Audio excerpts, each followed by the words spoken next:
Entonces, decía que cuando Lacan termina la angustia, el seminario 10, es el año 63. Lo termina antes del verano, o sea, en junio, cuando él normalmente terminaba los seminarios. No me acuerdo la fecha exacta. Entonces, en septiembre, octubre del 63, él empezaba lo que iba a ser el seminario 11, que se llamaba Los Nombres del Padre. Pero se produce la excomunión, es decir, que le prohíben seguir dando clase. Cuando le prohíben seguir dando clase, él da solo una clase de ese seminario, que se llama Los Nombres del Padre, y se silencia hasta enero del 64, que es donde comienza este seminario, ¿ok? Que es el seminario 11, que es el de los 4 conceptos.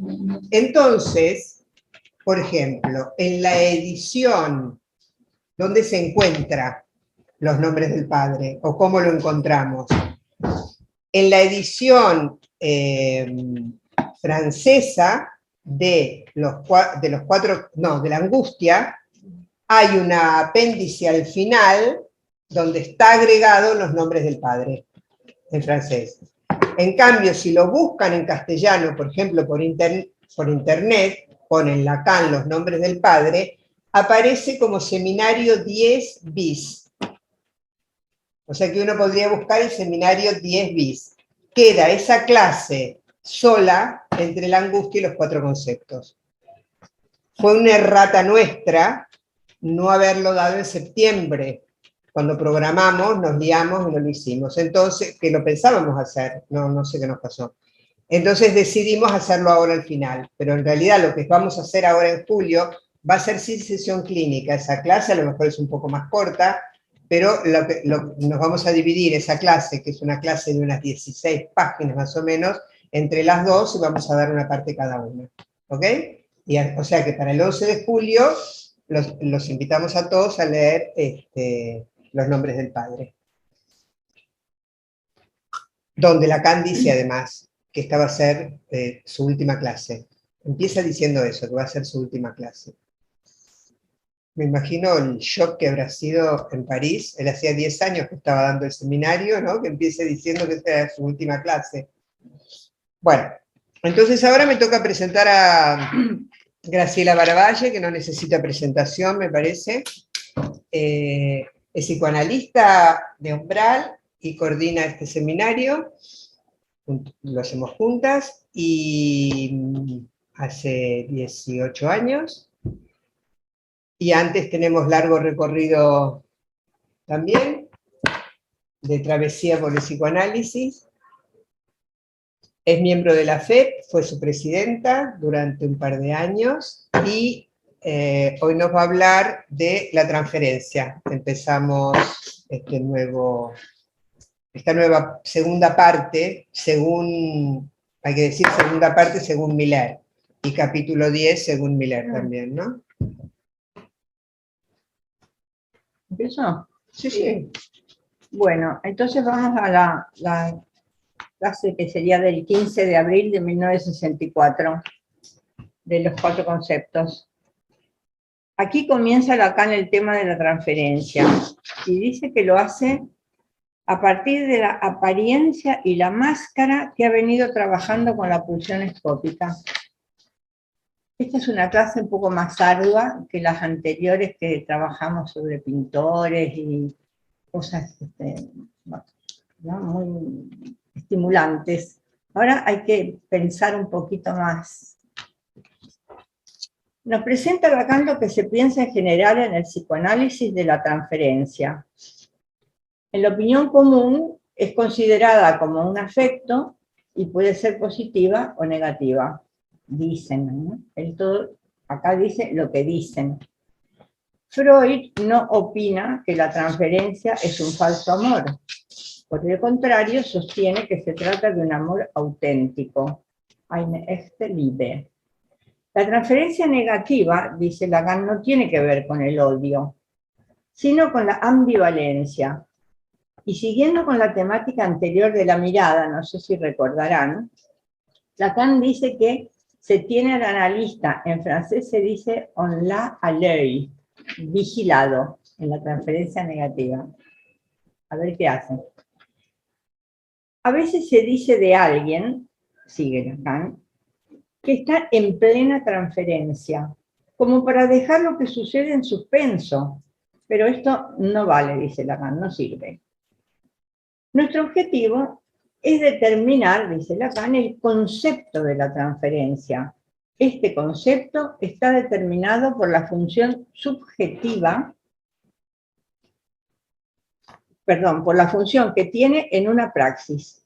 Dirige la manera de tratar a los pacientes y el modo de tratarlos a la inversa determina el concepto.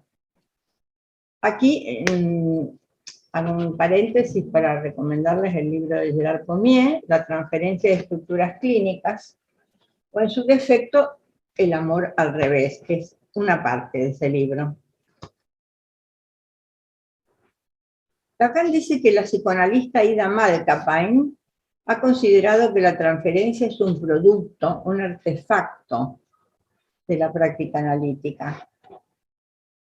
Lacan dice que aunque debamos considerar la transferencia como un producto de la situación analítica, también se produce en otros campos.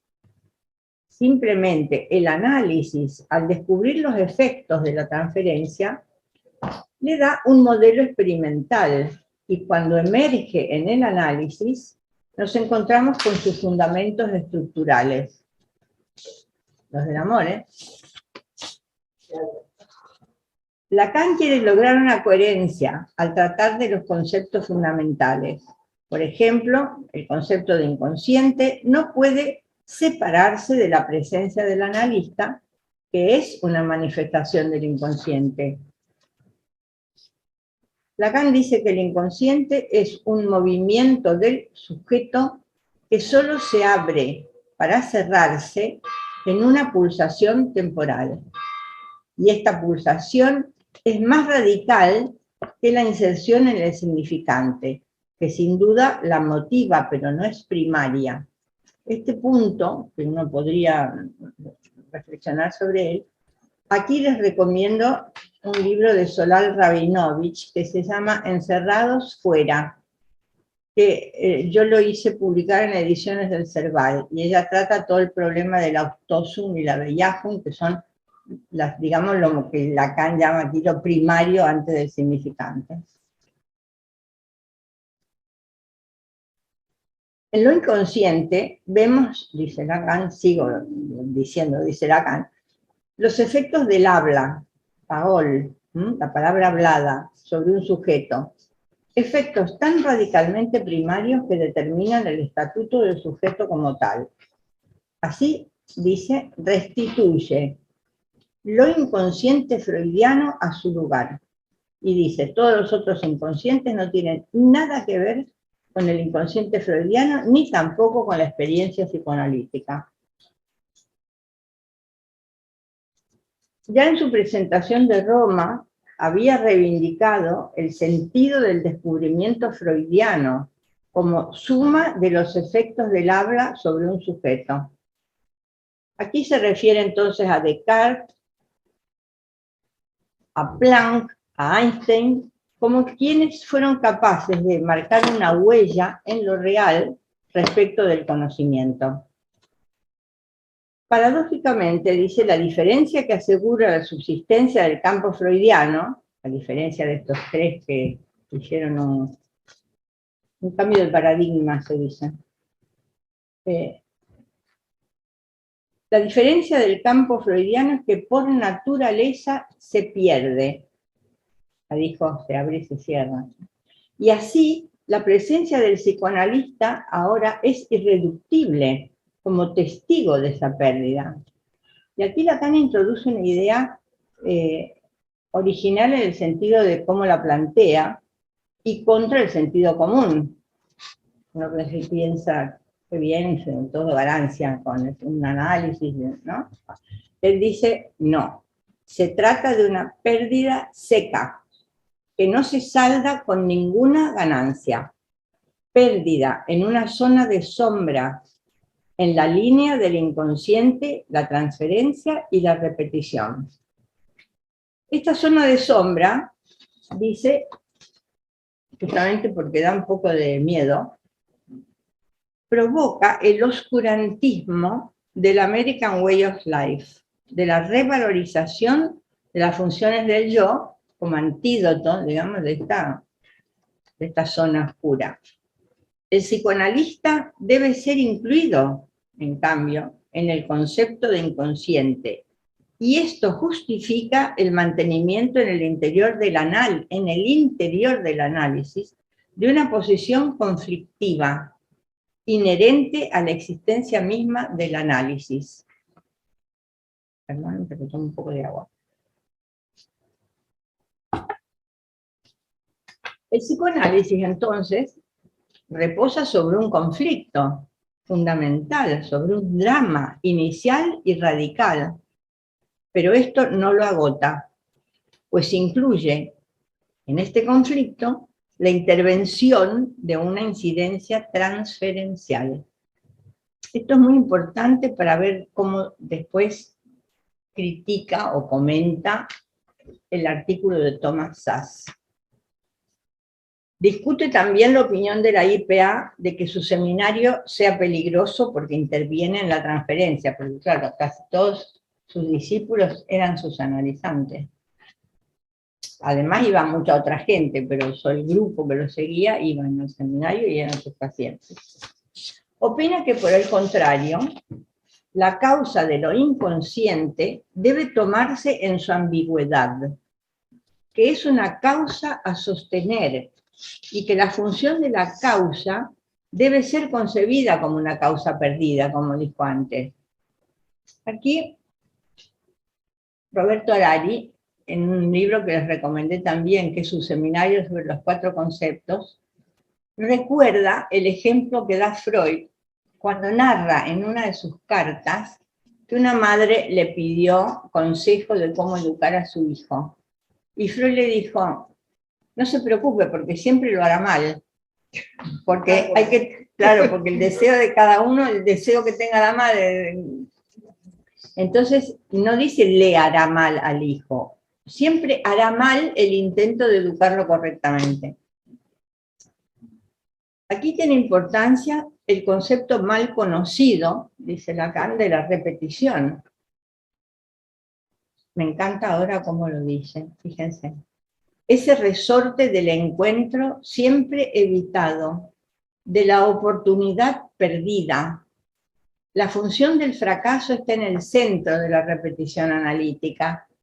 Siempre faltamos a la cita. La Touché se enfrenta a la vanidad de la repetición.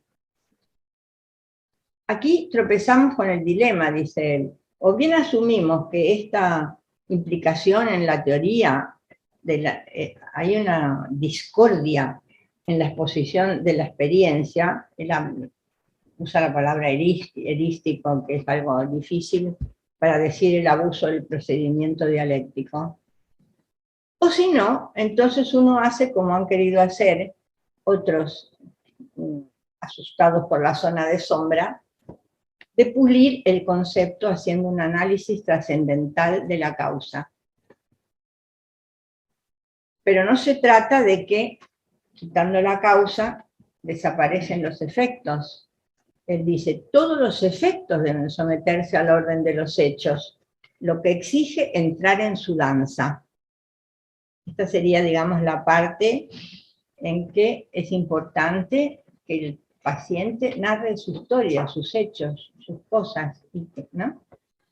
Aquí hay que definir la causa inconsciente, ni como un ente, dice él, ni como un no ente, que sería uk-on, un on o uk-on. Uk es la negación, pero además en griego hay otra negación que es me-on, y dice Lacan, es una interdicción, una función de lo imposible sobre lo cual se funda una certeza. Y esto nos lleva entonces a la función de la transferencia, que nos da acceso de manera enigmática. Piensen que Freud decía la transferencia se adivina. uno no dice, ay, aquí voy a decir, no, se adivina en el momento. De manera enigmática, a esa posición primaria de lo inconsciente, que justamente se constituye por la indeterminación del sujeto entre ese uno y ese dos. Se han formulado muchas concepciones de la transferencia, pero Lacan no va a considerarlas. Dice que en los textos y enseñanzas de Freud, sobre todo los primeros de él, ¿no? Las observaciones sobre la transferencia y la iniciación, entonces encontramos allí en Freud un deslizamiento posible entre lo que sería identificar transferencia y repetición. Porque Freud dice, lo que no puede ser recordado se repite en la conducta, y esta conducta está librada a la reconstrucción del analista, sobre todo en construcciones en el análisis, ¿no?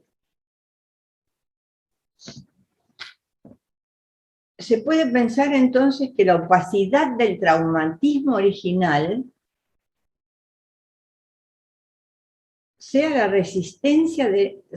la responsable del límite para recordar. Lacan dice que para los lacanianos este traumatismo original oscuro se muestra en la resistencia de la significación. No sería fácil pensar, en este sentido, en un momento de entrega de poder al otro, gran otro, el lugar de la palabra, virtualmente de la verdad. Este es el momento que luego Lacan llama alienación, en la entrega del poder y del saber al otro. ¿Aparece aquí el concepto de transferencia?, se pregunta. Aparentemente, pero si miramos más de cerca ese momento, corresponde al cierre de lo inconsciente, pulsación temporal, causa de lo que llamamos transferencia según Freud. El otro, latente o no desde antes, está presente en la revelación subjetiva.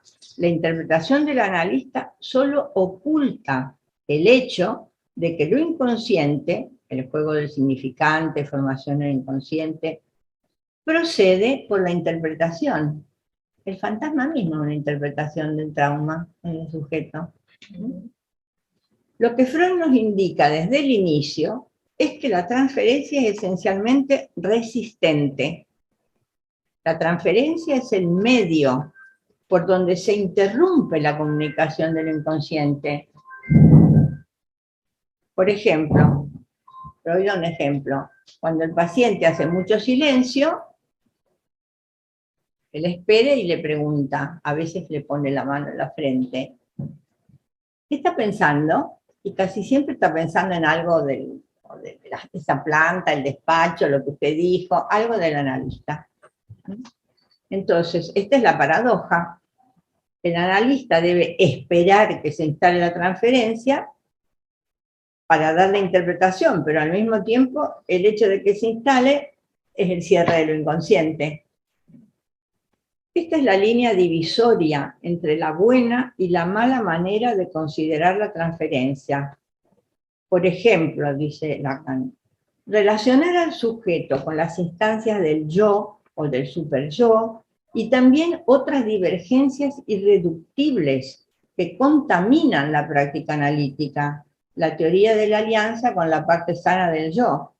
Esa técnica, dice Lacan, subvierte el punto esencial, que es la esquicia o división del sujeto que está interesado en la transferencia. Esto de la alianza sana del yo, con la parte sana del yo, es una inversión de la frase de Lacan, lo inconsciente es el discurso del otro. Pero este discurso, dice Lacan, no está más allá del cierre del inconsciente, está fuera. Y él, este discurso, es quien por boca del analista llama a que se abra la ventana, ¿viste? Se abra otra vez la pulsación. Claro que hay una paradoja en designar en este movimiento de cierre el momento inicial en que la interpretación puede tomar vuelo. Aquí se revela entonces la crisis conceptual permanente en el análisis respecto de lo que es la función de la transferencia, la contradicción de su función. Por un lado, punto de impacto del alcance de la interpretación, pero en el mismo momento del cierre de lo inconsciente. Entonces, él va a hablar para comentar la crisis que hay en la época suya, 1964, donde acaba de salir de la IPA, la crisis que hay sobre el concepto de transferencia. Y para hacerlo, va a comentar un artículo de Thomas Szasz, que escribió en el International Journal of Psychoanalysis de ese mismo año. En mi opinión, es un poco excesivo haber tomado a Thomas Szasz, porque Thomas Szasz fue psicoanalista muy poco tiempo. Después se pasó a la antipsiquiatría. Thomas Szasz en ese artículo nos habla del hospital de Siracusa, donde trabajaba, Siracusa en Estados Unidos, y hace para Lacan una búsqueda emocionante de la autenticidad del camino analítico. En Filming, los que tengan Filming, encuentran un documental muy interesante sobre la vida de Thomas Szasz. Y uno se entera de cosas tan asombrosas como que cuando era joven y antes de haber terminado su estudio de psiquiatra, era drogata perdido y andaba en una moto de esas vestida de negro. Bueno. Dice el documental que en verdad era homosexual y que luchaba contra ello porque la madre lo había echado de la casa. Por eso. Bueno, lo asombroso, bueno, también está la película Despertares, que es una dramatización de cómo él sacaba a través de una cura con, no me acuerdo qué hormona, dopa no sé qué, sí, a los pacientes, que en ese caso, ¿quién era el paciente? Dustin Hoffman. No era Dustin Hoffman, el otro, Robert De Niro. Robert De Niro. Robert De Niro. Y el que hace de Thomas Szasz es Robert Williams. Sí, el que se suicidó. Sí. Es terrible Despertar. Es una película impresionante. Terrible. Porque después, claro, no hacía más efecto la dopamina y retrocedían y se volvían a quedar en su letargo. Bueno. Lo asombroso, dice Lacan, es que Thomas Szasz, que además hizo la carrera de psicoanalista en la IPA y hizo los análisis didácticos, todo lo necesario. Y él dice, en ese artículo, que él cita bastante en el libro, yo no voy a ir al libro, considera la transferencia como una defensa del psicoanalista. Y además llega a la conclusión de que la transferencia es el pivote sobre el que descansa toda la estructura del tratamiento psicoanalítico, un concepto indispensable, sigo leyendo a Szasz, no Lacan, indispensable, que lleva en sí no solo los gérmenes de su propia destrucción, sino los del psicoanálisis mismo. Esto muestra el camino que siguió Szasz. O lo que tiende a colocar la persona del analista, dice Szasz, más allá de la prueba de realidad. Este riesgo debe ser claramente reconocido, ni en los análisis didácticos coercitivos, que se refiere a los que pasaban en la IPA, puede protegernos de este peligro. Entonces Lacan dice, a continuación se ve la confusión del autor, porque después de haber dicho todo esto, Szasz dice, solo la integridad del analista y de la situación analítica puede salvarnos de la extinción del diálogo único entre el analista y el analizado. pero además agrega que solo se puede concebir el análisis de la transferencia con un asentimiento obtenido de la parte sana del yo. Entonces, dice que solo eso es capaz de juzgar la realidad y romper con la ilusión. El artículo en realidad comienza con la frase, cito, la transferencia es semejante a los conceptos de error o ilusión, o fantasía.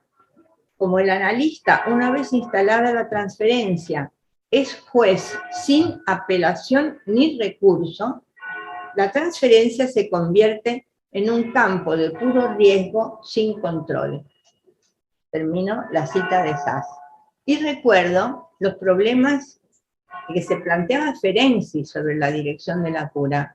En un momento llegó a proponerle al paciente que se analizaran mutuamente. Fue una de las partes de su evolución en la búsqueda, que también es la misma búsqueda que hace Lacan en uno de sus últimos seminarios, l'Anjou, el yo no sabido, ¿no?, de lo inconsciente, donde él, bueno, me cito a mí misma porque voy a publicar en el próximo número de Trauma un artículo sobre esto, no hay que hacerlo, pero bueno, si no acá voy a ser muy larga, pero Lacan buscó denodadamente también la autenticidad del psicoanálisis, y ese psicoanálisis no era un autoerotismo de a dos, en este último texto.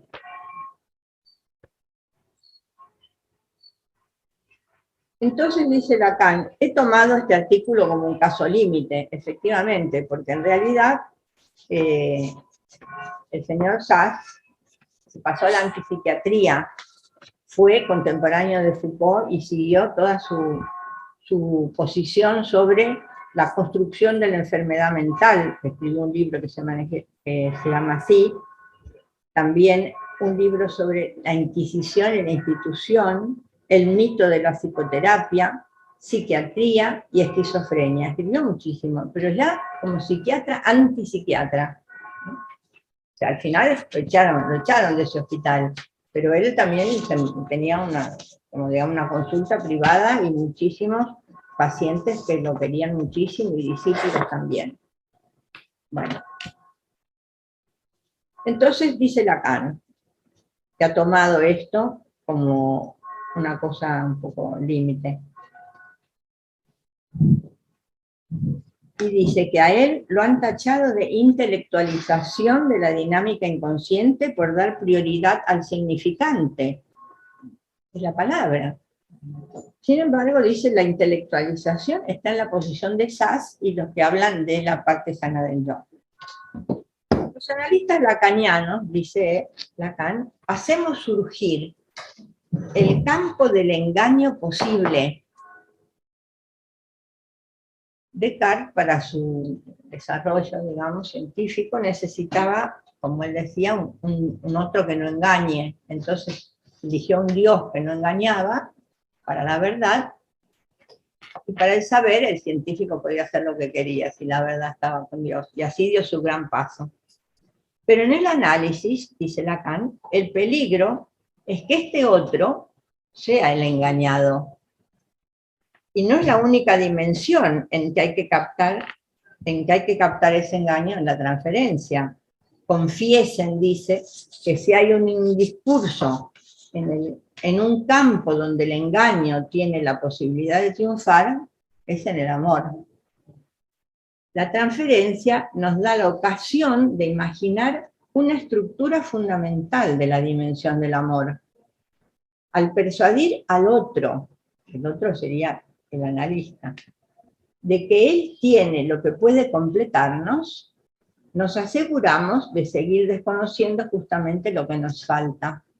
Aquí está, yo creo que más adelante Lacan va a trabajar la cuestión del yo ideal y el ideal del yo, porque cuando uno empieza un análisis, quiere ser amado por el analista y empieza a contar todas sus desdichas y qué malvados son los demás, ¿no? En realidad, en el momento de la transferencia, cuando habla de, ay, usted, no sé qué, en realidad no es que ame al analista, sino que quiere ser amado. ¿Mm? Entonces, acá este es el círculo del engaño. Les voy a leer un trocito pequeño de Freud en Observaciones sobre la transferencia, que es de 1914, que dice: la participación de la resistencia en el amor de transferencia es indiscutible y muy amplia, pero la resistencia misma no crea este amor. Se lo encuentra ya ante sí, pero se sirve de él exagerando sus manifestaciones. Entonces sigue Lacan. El círculo del engaño, en tanto que hace surgir la dimensión del amor, nos servirá de ejemplo más adelante. Pero esto no es todo lo que quería mostrarles, pues no es la causa, lo que causa radicalmente el cierre que comporta la transferencia.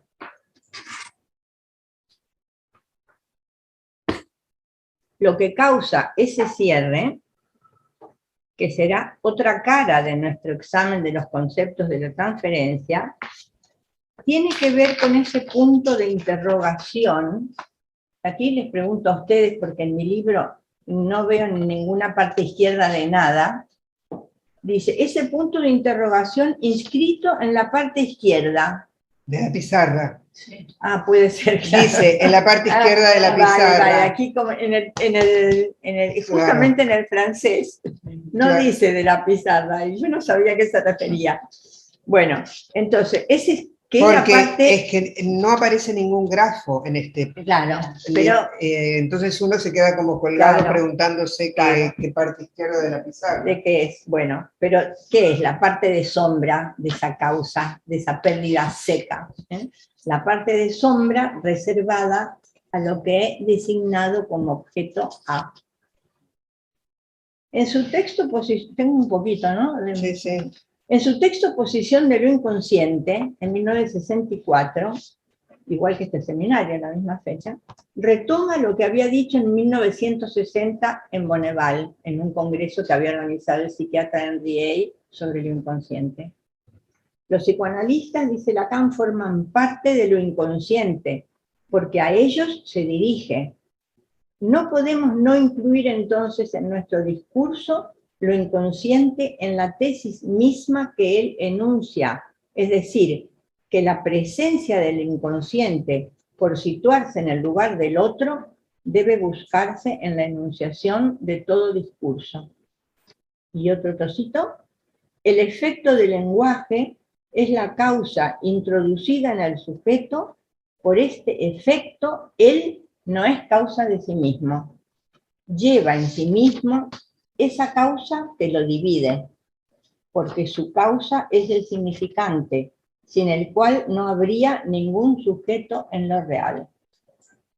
Y dice que entonces en la clase siguiente seguirá explicando lo que tiene que ver con el cierre de lo inconsciente. Que me tocará. Sí, claro. Bueno. Bueno, abrimos el coloquio. Si alguien quiere hacer preguntas, es una clase difícil. Yo lo que a mí me parece brutal esta clase porque hace directamente definiciones axiomáticas, ¿no? De lo inconsciente, de sujeto y de repetición, así en dos carillas, ¿no? Es casi donde hay que venir a buscarlas, ¿no? En ese punto, lo que aparece en castellano como punto 2. Bueno, ¿y qué le había dicho que quería unir en una sola conceptualización todos estos conceptos? Por eso lo hace así, como para sentar precedente, digamos, después lo va a desarrollar los puntos en los capítulos siguientes. ¿Alguien de... ¿Quién? Eduardo Mardaras. Mardaras. Hola, Eduardo. Y está Patricia Boyano por ahí. que me dio una alegría enorme verte. Hola, Patri. Tengo audio, ¿verdad? Sí. Vale. Es una cosa que me desconcertó muchísimo, porque el que Lacan en esta clase nombra como Thomas Sachs es también Oliver Sacks. En realidad, incluso lo que tú has referido de Filming figura como Oliver Sacks. Y es la misma biografía y es que básicamente era un neurólogo. Yo coincido contigo, Graciela, en que no me parece una figura que sea muy representativa de un psicoanalista, pero bueno. ¿Pero es el del sombrero? Sí, es el es el mismo. Thomas Vale. Oliver, sí. Ah, Thomas Oliver, ok.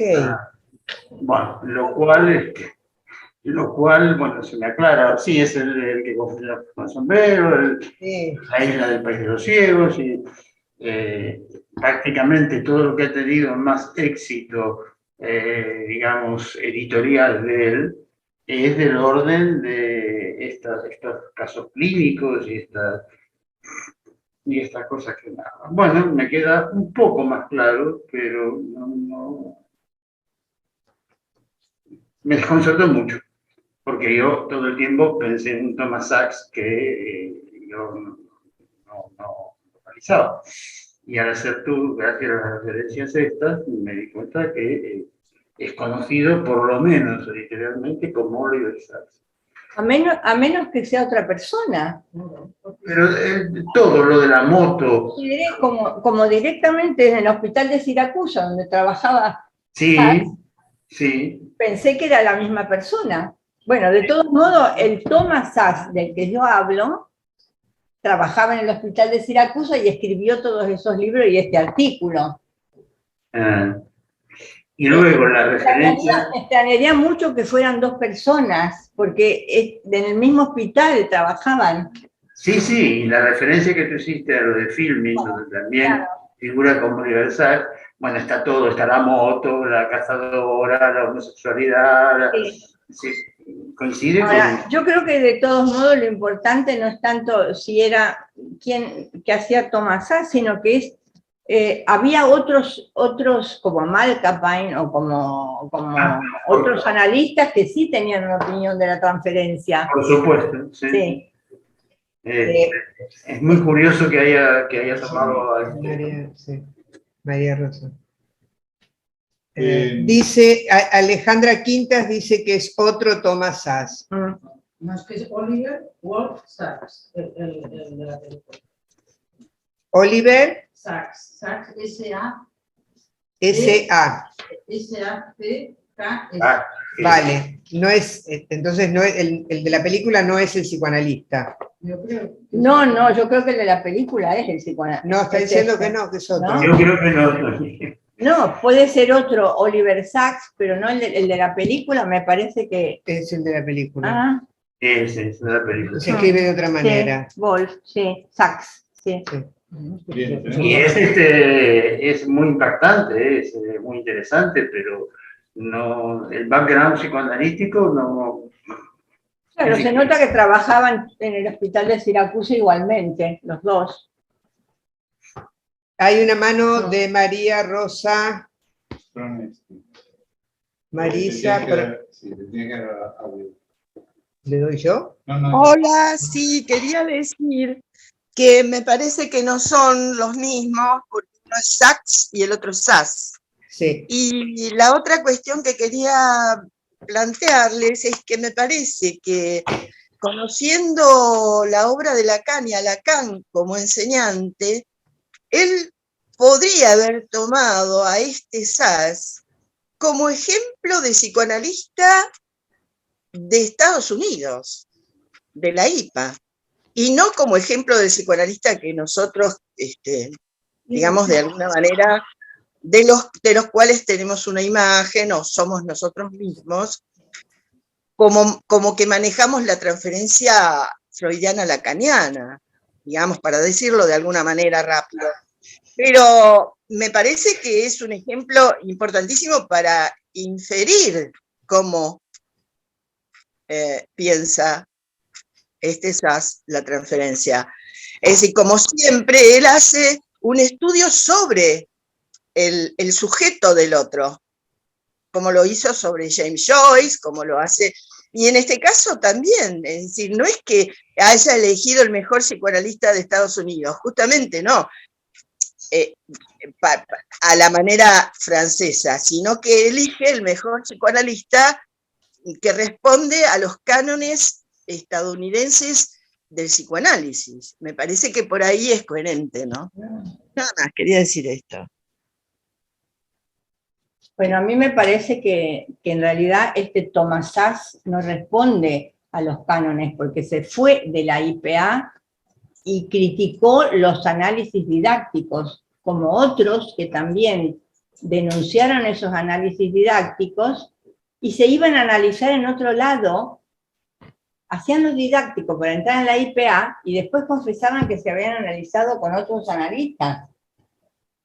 Bueno, pero sin embargo, permitime que te diga que, sin embargo, la cuestión del análisis del yo y del yo integrado y de tender el análisis al yo integrado y toda esa historia, en Szasz está muy evidente porque además lo escribe. Sí, claro, es eso, por eso lo pone como ejemplo, me parece, Claro, para criticarlo. Exacto, exacto, es lo que quería decir. Bueno. Claudia, adelante. Bueno, qué interesante todo lo que fuiste comentando y articulando, Graciela, a lo largo de la clase. Yo me quedé con algo que dijiste que tiene que ver con la importancia que se hace, ¿no? El uso que se hace de la transferencia. Y recién estábamos hablando justamente de esto, ¿no? De la IPA, el análisis didáctico.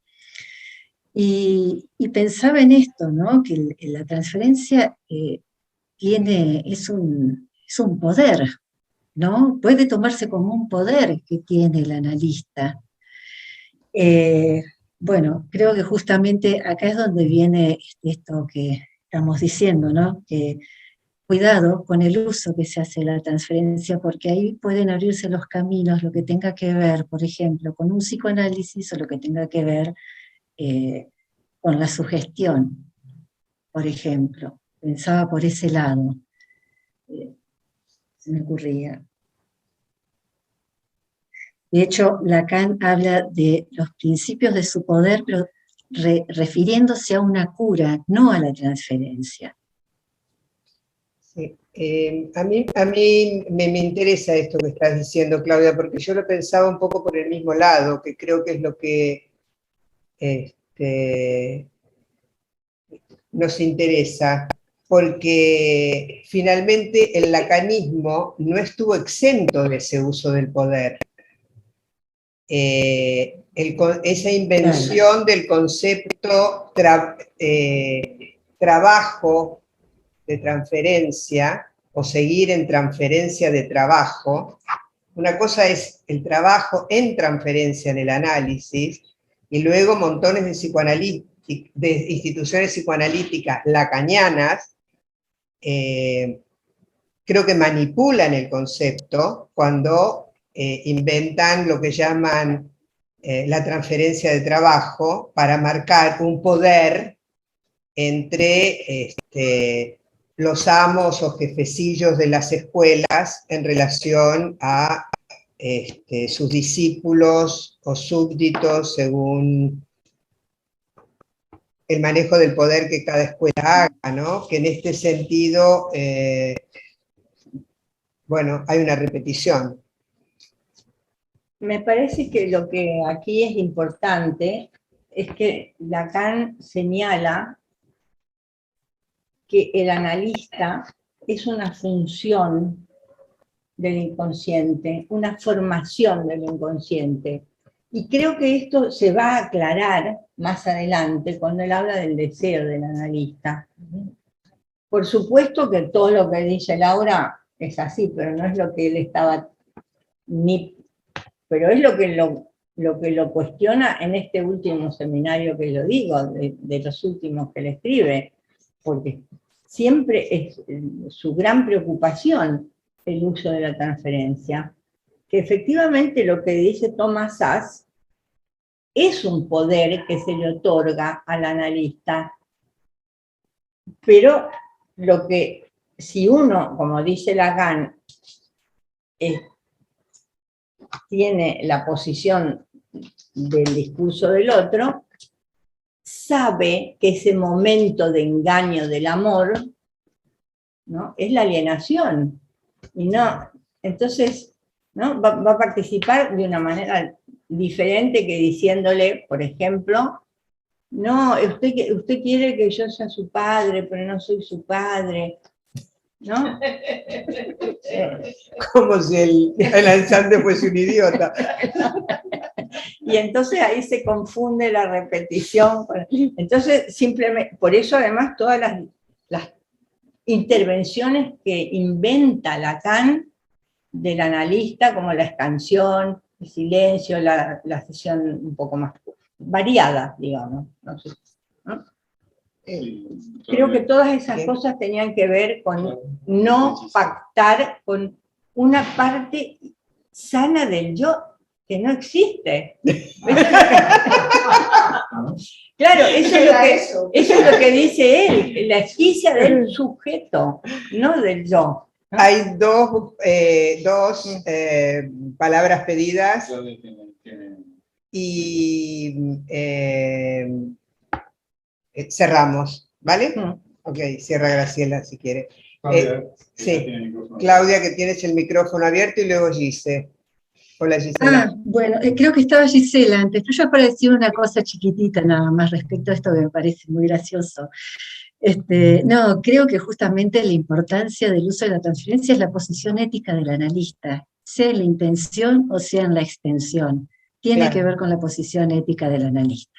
Perfecto. Sí, eso, no más. Ni menos. Adelante, Giselle. Hola, buenas noches. Quería hacer un comentario breve, Graciela, respecto de esto último que decías, que me parece muy importante. Dos cosas. Una, en relación a cuando situabas al analista como una formación del inconsciente, me parece que sería también posible decir como un accidente. Digo en relación a la TIG, a eso que trabajamos en las clases anteriores, ese accidente gracias al cual va a poder ser posible la asociación, el sueño, lo que traiga, ¿no? Comparado con como lo tomábamos con el sueño de los sirios, es ese elemento, digamos, de la realidad, que sabemos que es la realidad psíquica, que va a propiciar la emergencia del inconsciente. Entonces, así como vos lo decías, me parece que justamente resalta esa diferencia con Lacan cuando habla del inconsciente freudiano y el nuestro, cuando propone este inconsciente moebiano, digamos, no habría esa experiencia del inconsciente sin la función del analista. Y me parece, no sé si estás de acuerdo, que esto mismo reaparece, pero ya con otro peso, en el seminario del acto, cuando está la idea de que no hay sujeto sin el acto del analista, y a la vez no hay acto sin emergencia del sujeto, no hay uno sin el otro, digamos. Creo que eso marca una diferencia respecto de cómo entendemos el inconsciente freudianamente y con Lacan. Y lo otro es pensar, que me parece que lo resaltaste bien, en el amor de transferencia como algo auténtico. Me parece muy interesante pensar que aunque se trate de una ficción la que esté en juego ahí, eso no lo hace menos auténtico ni menos verdadero. Y me parece que eso era otra cosa que quizás se podía haber deslizado, ¿no? Como si esa artificialidad del amor no le diera peso o lo volviera menos genuino. Me parece que eso es un deslizamiento que se había producido hasta el momento en que, bueno, Lacan produce esto, con los post-freudianos. Gracias. Bueno, claro que estoy de acuerdo con todo lo que decía Gisela. En cambio, no estoy totalmente de acuerdo con decir que todo depende de la ética del psicoanalista. Porque no podemos pensar que todos los otros psicoanalistas no tenían una ética. Es la teoría donde uno está instalado. Si uno tiene la teoría de la parte sana del yo, no es que no tenga ética, es que es equivocado. Entonces, podemos nosotros, esta ética de no intervención de esa manera, a partir de una teoría que es lo que Lacan está tratando de difundir, porque si no la palabra ética también la usaba Thomas Sachs. Podemos resistir a todos embates de esta ilusión que es la transferencia si hay una ética del analista que salve esa relación maravillosa entre el analizante y el analista. Me parece que el esfuerzo de Lacan aquí, que Laura estaba señalando, ¿no? de cómo da definiciones concisas de todos los conceptos que quiere enhebrar para lograr esa coherencia de la que habla al principio, tiene que ver con esto, ¿no? Con esa, yo creo que él también a pesar de que usa los textos freudianos como base, está dando ese paso más allá que le va a permitir hacer un trabajo diferente para no caer en esto en el logio positivismo que él llama. Bueno, vamos a dejar ahora voy a presentar a Laura Cay.